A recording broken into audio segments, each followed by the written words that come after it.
On dit que les objets traités avec soin finissent par abriter une âme. Alors, que penses-tu qu'il advienne des choses que l'on jette? Quelle sorte d'âme trouve refuge dans les ordures? C'est cette pensée qui met cette histoire en mouvement.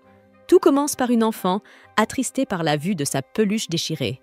Sa mère, pensant qu'elle aurait l'air misérable même si elle la recousait, décide de la jeter et d'en acheter une nouvelle à la place.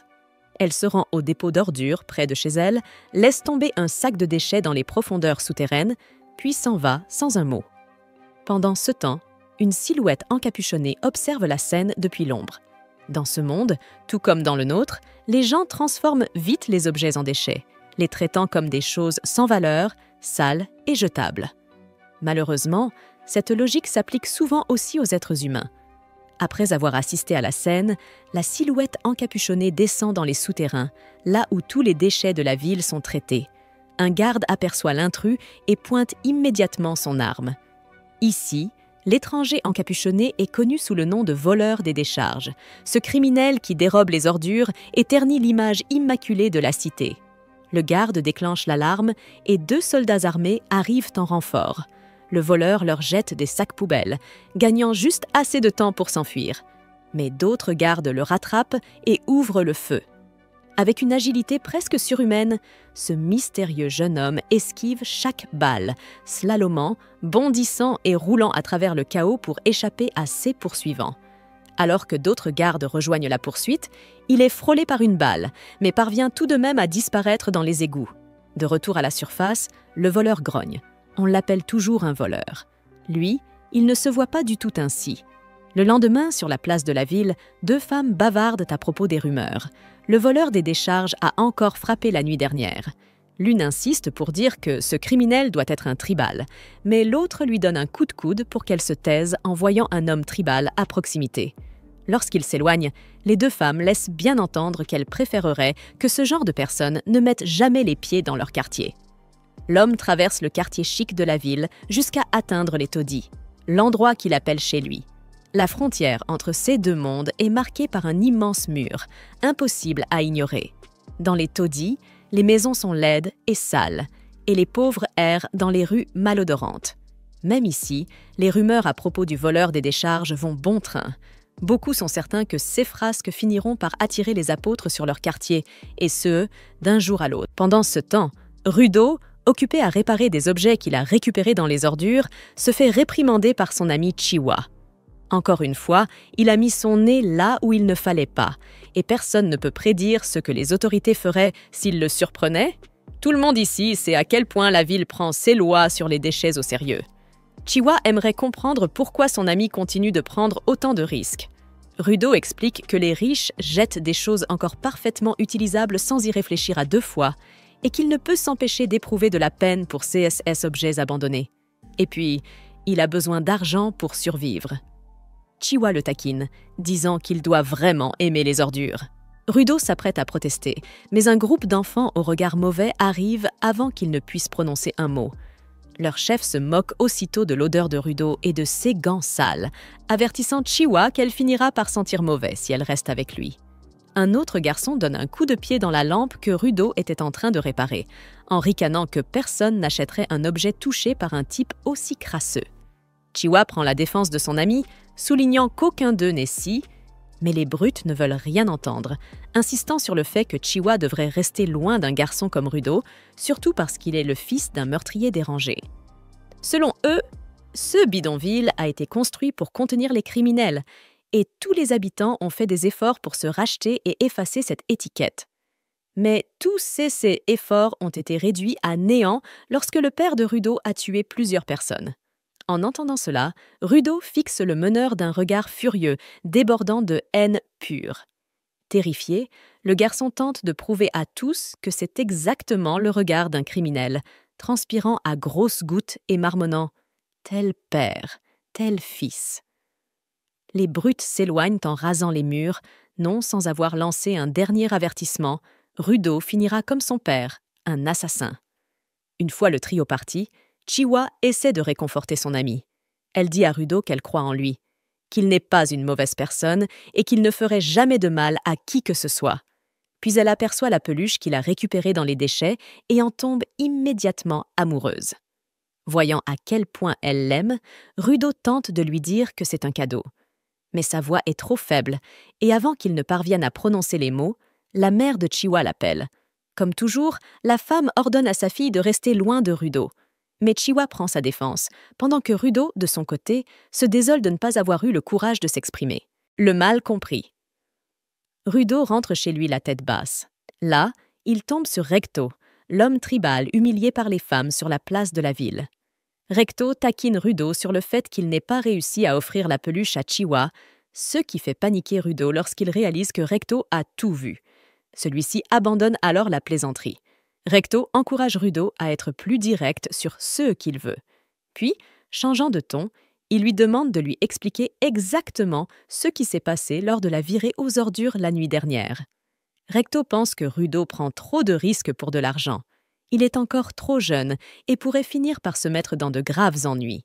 Rudo rétorque qu'il ne s'est jamais fait attraper auparavant, mais Recto lui rappelle que cela ne change rien au fait qu'il a failli se faire tuer. Même s'ils ne partagent aucun lien de sang, Recto considère Rudo comme son fils. Il l'a recueilli alors qu'il n'était encore qu'un bébé, abandonné de tous. Rudo reconnaît ce lien et comprend pourquoi son père adoptif s'inquiète. Il lui doit une gratitude qu'il n'oubliera jamais. Alors Recto lui dit que s'il est aussi honnête avec Chiwa qu'il l'est avec tout le monde, elle finira forcément par tomber amoureuse de lui. Nerveux, Rudo manque de faire tomber la lanterne en entendant cela, et dans le mouvement, son père adoptif aperçoit l'éraflure causée par une balle sur son bras. Le visage de Recto devient grave, tandis qu'il insiste pour soigner la blessure. Et pendant qu'il y est, il décide aussi de changer les bandages de la main du garçon, lui demandant d'enlever ses gants. Recto le supplie de ne pas retourner à la décharge. Personne ne peut prévoir ce qui pourrait arriver s'il y retourne. Rudo hausse les épaules, affirmant que cette blessure n'est rien, surtout comparée aux cicatrices que son véritable père a laissées sur ses mains. Recto, soudain assombri, lui rappelle que dans cette ville, la loi a toujours été claire. Quiconque commet un crime grave est exécuté sur le champ et jeté dans l'abîme. C'est là que le père de Rudo a fini. Pour cette raison, Recto le prévient. Il doit faire extrêmement attention à ne pas connaître le même sort. Aussi loin qu'il s'en souvienne, les mains de Rudo ont toujours été noires comme la suie, marquées par une douleur insupportable qui surgissait sans prévenir, et par les regards de dégoût que les gens lui lançaient en voyant à quel point ses blessures étaient hideuses. Son esprit avait déjà été brisé dès l'enfance. Puis, un jour, Recto lui donna les gants que Rudo porte encore aujourd'hui. Ils étaient déjà vieux et usés, mais la douleur commença à s'atténuer, petit à petit. À cause de cela, Rudo ressent une dette envers cet homme qu'il ne pourra jamais rembourser. Finalement, Recto taquine son fils officieux en lui disant que s'il veut vraiment conquérir le cœur de Chiwa, il va devoir se dépêcher. Sinon, quelqu'un d'autre viendra lui voler cette jolie fille. Sur ce conseil, il lui suggère de lui offrir enfin la peluche et qui sait, peut-être même lui voler un baiser de princesse au passage. Bien sûr, fidèle à lui-même, Rudo, toujours aussi timide, réagit un peu trop vivement. 6 cris de colère résonnent à l'extérieur, là où, sans qu'il le sache, une silhouette tapie dans l'ombre rôde dans les ruelles crasseuses, juste à côté de leur porte. Recto tente tout pour décrocher un sourire à ce gamin à la mine la plus boudeuse du quartier. S'il ne pouvait pas rire sincèrement, disait-il, alors il devait faire semblant, faire comme si, jouer un rôle, faire tout ce qu'il faut. L'important, c'était d'avoir l'air plus aimable pour que la jolie fille commence à se sentir plus proche de lui. Mais c'était plus facile à dire qu'à faire. Rudo n'avait aucune confiance en ces yeux rouges sang si sauvages qui ne provoquaient chez les autres que crainte ou rejet, tout sauf de la sympathie. Tandis qu'il marche à travers le bidonville, Rudo repense à ce que les gens disent. L'abîme est une immense décharge, la destination finale de tous les déchets et de tous ceux qui commettent un crime. En y pensant, le garçon tombe justement sur un autre habitant de la ville en train d'être condamné dans le coin le plus reculé de la favela. L'homme est jeté à jamais dans le gouffre, parmi les ordures, tout comme son père, d'après les rumeurs. Alors que le criminel est condamné, La foule en délire autour de lui répète inlassablement « À l'abîme, les déchets! À l'abîme, les déchets !» C'est à ce moment-là que Chiwa surgit et le fait sursauter de peur, le laissant totalement confus devant la fille qu'il aime. Elle lui explique que le quartier Rudo a été construit à la lisière de la ville, juste à côté de l'abîme, pour rappeler chaque jour aux pauvres qu'eux aussi pouvaient finir dans ce gouffre au moindre faux pas, qu'ils le veuillent ou non. Quand on vit à Rudo, on finit tôt ou tard par assister à une exécution. Au passage, elle lui dit qu'elle ne veut pas que Rudo finisse là-dedans et qu'il devrait écouter davantage Recto, parce que lui aussi tient à lui.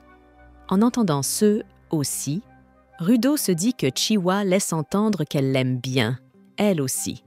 Quand il aborde le sujet, tous deux se perdent dans un échange maladroit, rougissant l'un comme l'autre, jusqu'à ce que Chiwa remarque le lapin en peluche dans ses mains. Sans possibilité de fuir, il lui donne le jouet, disant que le lapin serait bien plus heureux avec elle que dans les ordures. Juste après cela, complètement chamboulé, il détale à toute allure pour aller raconter à Recto ce qui vient de se passer, impatient de voir la réaction de son père adoptif. Sur le chemin du retour, il retombe sur les apôtres en patrouille dans le bidonville, rendant tout le monde nerveux. Enfonçant la porte de chez lui, Rudo jure avoir vu Recto à l'entrée pour se rendre compte, trop tard, que son vieil ami est en train de se faire assassiner par la même silhouette mystérieuse qui rôdait autour de leur maison la veille. Pris de panique, Rudo attaque le tueur, mais il est facilement maîtrisé, blessé et forcé d'assister, impuissant, à la fuite du meurtrier. À peine vivant, Recto appelle son fils adoptif, lui suppliant de fuir pour sauver sa vie. Mais paralysé par la peur et la rage, Rudo ne veut rien d'autre que rester pour sauver son ami. Rassemblant ses dernières forces, Recto rend les choses claires. La vraie mission du garçon, c'est de changer ce monde pourri. Soudain, un pistolet paralysant retentit. Les apôtres surgissent dans la maison, accusent Rudo du meurtre et l'arrêtent pour homicide. Rudo essaie désespérément de s'expliquer, mais personne ne veut l'écouter, et Recto est déjà pratiquement mort, incapable de défendre le pauvre garçon. Les apôtres le routent de coups pendant qu'il tente de se protéger, jusqu'à ce qu'un des officiers lui assène un coup de poing si fort qu'il le laisse inconscient. Dehors, les voisins murmurent entre eux que Rudo a enfin tué quelqu'un, confirmant leurs soupçons. Il a bien suivi les traces de son père meurtrier. Parmi eux, Chiwa n'arrive pas à croire que son meilleur ami ait pu faire une chose pareille. Au passage, elle lui dit qu'elle ne veut pas que Rudo finisse là-dedans et qu'il devrait écouter davantage Recto, parce que lui aussi tient à lui. En entendant ce « aussi », Rudo se dit que Chiwa laisse entendre qu'elle l'aime bien, elle aussi. Quand il aborde le sujet, tous deux se perdent dans un échange maladroit, rougissant l'un comme l'autre, jusqu'à ce que Chiwa remarque le lapin en peluche dans ses mains. Sans possibilité de fuir, il lui donne le jouet, disant que le lapin serait bien plus heureux avec elle que dans les ordures. Juste après cela, complètement chamboulé, il détale à toute allure pour aller raconter à Recto ce qui vient de se passer, impatient de voir la réaction de son père adoptif. Sur le chemin du retour, il retombe sur les apôtres en patrouille dans le bidonville, rendant tout le monde nerveux. Enfonçant la porte de chez lui, Rudo jure avoir vu Recto à l'entrée pour se rendre compte, trop tard, que son vieil ami est en train de se faire assassiner par la même silhouette mystérieuse qui rôdait autour de leur maison la veille. Pris de panique, Rudo attaque le tueur, mais il est facilement maîtrisé, blessé et forcé d'assister, impuissant, à la fuite du meurtrier. À peine vivant, Recto appelle son fils adoptif, lui suppliant de fuir pour sauver sa vie. Mais paralysé par la peur et la rage, Rudo ne veut rien d'autre que rester pour sauver son ami. Rassemblant ses dernières forces, Recto rend les choses claires. La vraie mission du garçon, c'est de changer ce monde pourri. Soudain, un pistolet paralysant retentit. Les apôtres surgissent dans la maison, accusent Rudo du meurtre et l'arrêtent pour homicide. Rudo essaie désespérément de s'expliquer, mais personne ne veut l'écouter, et Recto est déjà pratiquement mort, incapable de défendre le pauvre garçon. Les apôtres le routent de coups pendant qu'il tente de se protéger, jusqu'à ce qu'un des officiers lui assène un coup de poing si fort qu'il le laisse inconscient. Dehors, Les voisins murmurent entre eux que Rudo a enfin tué quelqu'un, confirmant leurs soupçons. Il a bien suivi les traces de son père meurtrier. Parmi eux, Chiwa n'arrive pas à croire que son meilleur ami ait pu faire une chose pareille. Les yeux de Rudo se remplirent de terreur lorsqu'il comprit enfin ce que signifiait réellement l'enfer. En repensant à son monde, Rudo avait toujours trouvé étrange que tout le monde soit obsédé par la propreté et la traque des criminels, sans jamais se soucier de ceux qui advenaient de ceux qui étaient jetés dans l'abîme.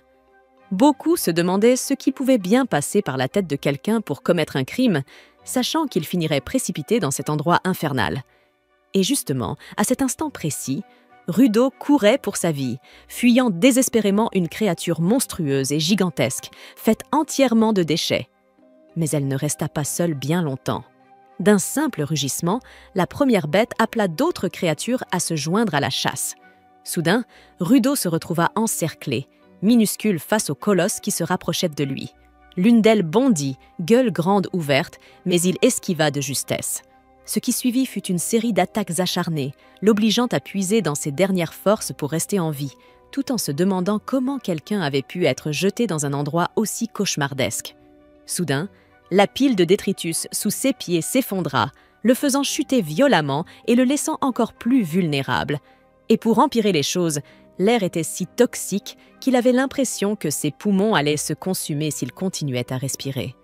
Cherchant frénétiquement une issue, Rudo aperçut un chemin vaguement dégagé devant lui. Mais en regardant autour, il constata que toutes les voies menaient à encore plus d'immondices. Cette prise de conscience le saisit d'une terreur glaciale, à tel point qu'il vomit du sang, attirant le regard des bêtes monstrueuses. À cet instant, incapable de se relever, Rudo fut envahi par la certitude qu'il allait mourir ici, sans jamais pouvoir accomplir tout ce qu'il voulait. Soudain, une vision de son père adoptif, Rikuto, apparut devant ses yeux. Une image de sa mort rejouait dans son esprit, jusqu'à ce que Rikuto hurle soudainement « Astérisque, non !» Astérisque, ce mot déclencha quelque chose en Rudo, et tout autour de lui, les barres métalliques abandonnées dans la décharge commencèrent à briller, comme si elles l'appelaient. À cet instant précis, Rudo sut qu'il lui restait encore une chose à accomplir. Il saisit une barre de métal et jura de se venger des salauds qui l'avaient jeté ici. Mais plus que tout, il fit le serment de traquer ceux qui avaient tué Rikuto. D'abord, cependant, il devait survivre à cet enfer. Empli de rage, Rudo se jeta sur les monstres de déchets avec une férocité qu'il ne soupçonnait même. Rudo portait des coups qui auraient dû être impossibles pour quelqu'un comme lui, démontrant une force presque irréelle qui lui permettait de tenir tête à des ennemis écrasants. Utilisant tout ce qu'il trouvait, des panneaux de signalisation, des morceaux de tôle, Rudo réussit à infliger assez de dégâts pour abattre plusieurs de ces S-monstres. Un exploit impensable. Serrant l'une de ses armes improvisées, Rudo tomba à genoux, encore accablé par l'odeur nauséabonde de cet enfer de détritus. Et comme si la situation ne pouvait pas empirer, ce qu'il redoutait arriva. Une autre bête de déchets apparut, prête à attaquer. Cette fois, Rudo se montra plus prudent. Il se mit à courir à toute vitesse pour mettre de la distance entre eux. Mais la créature frappa le sol de son pied, projetant des tonnes d'ordures dans les airs et isolant Rudo, emporté par les débris. Après une telle attaque, Rudo semblait fini. Mais, à sa grande surprise, quelqu'un d'autre intervint. Un homme mystérieux, portant un masque à gaz et un parapluie, attrapa Rudo et le lança de l'autre côté de la décharge comme un ballon de foot, comme s'il voulait rétablir l'équilibre. Le mystérieux inconnu lui enfila ensuite un masque à gaz, un geste inattendu qui ne fit qu'ajouter au mystère de son identité. Rudo, déboussolé, l'assaillit de questions. « Tu viens d'ici ? C'est quoi cet endroit ? Et ces monstres ?» Mais l'homme ne répondit pas. Il lui dit simplement de baisser la voix. Rudo, à moitié fou de peur et incapable de se concentrer, n'arrivait pas à comprendre ce que l'homme disait. Avec le masque et le vacarme ambiant, c'était quasiment impossible d'entendre quoi que ce soit. Rudo ne comprenait pas un mot. Agacé, il commença à parler de plus en plus fort, jusqu'à ce que l'étranger perde patience et lui hurle dessus. « Ce n'est pas le monde souterrain, idiot, c'est la surface !» Tout cela, tous ces déchets, avaient été déversés ici par ces foutus célestes là-haut qui n'en ont rien à faire de polluer le monde des autres. Et maintenant, à cause de Rudo, les monstres savaient exactement où ils se trouvaient. Ils sont attirés par le bruit. 16 créatures sont des bêtes maudites, des entités faites de déchets capables de se régénérer avec ceux qui les entourent. On ne peut pas les tuer avec des armes ordinaires. Et à ce moment-là même, l'une de ces bêtes maudites s'approcha, prête à les dévorer tous les deux. L'homme masqué enveloppe son parapluie de flammes, le transformant en une arme bien plus dangereuse maintenant qu'il a laissé exploser sa frustration. Il semble presque détendu. L'heure est venue de faire un peu de ménage. Alors qu'une avalanche de déchets est projetée dans sa direction, il fait tournoyer son parapluie, repoussant chaque projectile, et les dégâts causés par son arme empêchent même la créature de se régénérer. Tout autour, d'autres bêtes gangrenées apparaissent. Mais l'homme ne recule pas d'un pouce. Au contraire, en voyant les monstres foncer sur lui, il les affronte de face, les découpant comme si son parapluie était une lame légendaire. Rudo observe, stupéfait, se demandant si c'est l'arme qui est spéciale ou bien l'homme qui la manie. Dans tous les cas, avec une telle puissance, il pourrait enfin se venger des démons de la surface qui lui ont fait ça. Il ne reste plus qu'une seule bête infectée. Elle rassemble une masse de bave violette dans sa bouche et la crache sur l'homme au parapluie qui s'en protège puis contre-attaque avec une frappe sauvage. Unbreaker, frappe octuple. Le coup est dévastateur. Il décapite la bête et provoque une seconde explosion qui désintègre son corps entier, mettant ainsi fin à ce combat brutal. Le travail accompli, l'homme récupère son parapluie et va voir le garçon perdu. Rudo lui demande qui il estimate. Alors, l'homme enlève son casque et son masque et se présente. « Jin, juste un humble concierge », dit-il dès qu'il découvre son visage. Mais aussitôt, la puanteur l'assaille de plein fouet et il maudit Rudo de l'avoir forcé à faire quelque chose d'aussi insensé. Rudo, de son côté, s'évanouit net. Dans la scène suivante, on assiste à un souvenir d'enfance du jeune garçon. Il rentre de l'école couvert de crasse après s'être fait tabasser par des camarades, simplement parce qu'il avait dit que les objets sont vivants. Recto lui demande s'il s'est défendu, et le garçon répond non, ce qui, en réalité, est exactement la réponse que son tuteur espérait entendre. Rudo se rappelle alors de quelque chose que Recto lui avait dit un jour. « Si tu traites un objet avec soin pendant longtemps, il peut finir par développer une âme. » Et quand il voit le garçon prendre cela au pied de la lettre, croyant vraiment que les choses sont vivantes, Recto lui explique que ce n'est qu'une légende, c'est une histoire inventée pour apprendre aux gens à bien prendre soin de leurs affaires. Mais au fond de lui, l'homme avoue qu'il y croit réellement. Alors qu'il nettoie le garçon avec une serviette, il plaisante en disant que si elle nettoie aussi bien Rudo, c'est peut-être parce qu'elle a une âme. Rudo montre alors tout ce qui l'entoure dans la maison et demande si ces objets ont, eux aussi, une âme. Recto rit et répond que c'est possible, laissant le petit garçon les yeux écarquillés, regardant ses gants et se demandant s'ils possèdent, eux aussi, une âme. Recto ajoute que s'il en prend soin, un jour ils en auront une, c'est certain. À ce moment-là, Rudo se réveille de son rêve, pour se retrouver enchaîné au sol. Il aperçoit l'homme masqué et l'insulte sans détour. Engin, imperturbable, lui demande si c'est vraiment ainsi qu'on remercie quelqu'un qui vient de lui sauver la vie. Alors que Rudo est traîné par ses chaînes, il exige de savoir ce que ce soi-disant sauveur compte faire de lui à présent. Le mystérieux concierge répond qu'il lui rend service en le portant, puisque Rudo était totalement inconscient. Furieux, Rudo hurle qu'il doit retourner à l'étage, mais l'homme hausse simplement les épaules et dit que ce n'est pas possible. Ce que Rudo appelle « en haut », les gens d'ici l'appellent le paradis. Et atteindre le paradis, ce n'est pas une mince affaire, surtout que l'endroit change constamment. Il y a d'autres raisons aussi, mais Enjin n'est pas prêt à les révéler. Il continue de traîner Rudo, lui disant de profiter de l'occasion pour se reposer. De plus en plus impatient, Rudo insiste. Il remontera, peu importe ce qu'Enjin dit. D'ailleurs, le choix de mots d'Enjin, pour l'instant, c'est impossible. Prouve qu'il connaît bel et bien un moyen d'y accéder. De plus en plus agité, le garçon exige d'apprendre tout sur cet endroit et sur les pouvoirs qu'Enjin a utilisés plus tôt, car il compte s'en servir pour se venger de celui qui a tué son père. À ces mots, Enjin retire enfin son casque et avoue qu'il en a assez de l'entendre jacasser sans arrêt. Mais puisque le gamin est si motivé, il va lui montrer exactement dans quel genre d'endroit il se trouve. Enjin traîne alors Rudo jusqu'à une vieille station-service abandonnée, l'y laisse et lui dit « À partir de maintenant, c'est entre tes mains ». Bien sûr, Rudo ne comprend absolument rien à ce qui... Mais il n'a pas le temps de rester là à se poser des questions.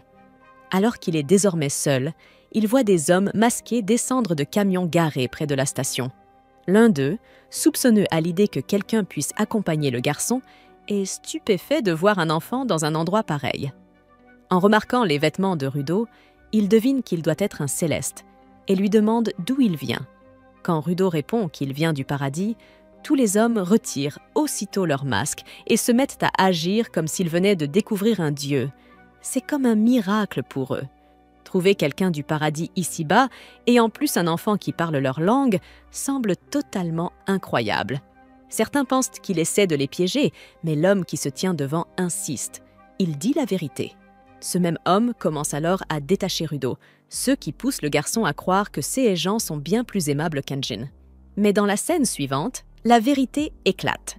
Les hommes ont en réalité l'intention d'enchaîner le céleste à l'intérieur de l'un des camions astérisque pour l'empêcher de fuir, car un corps comme le sien vaut une véritable fortune.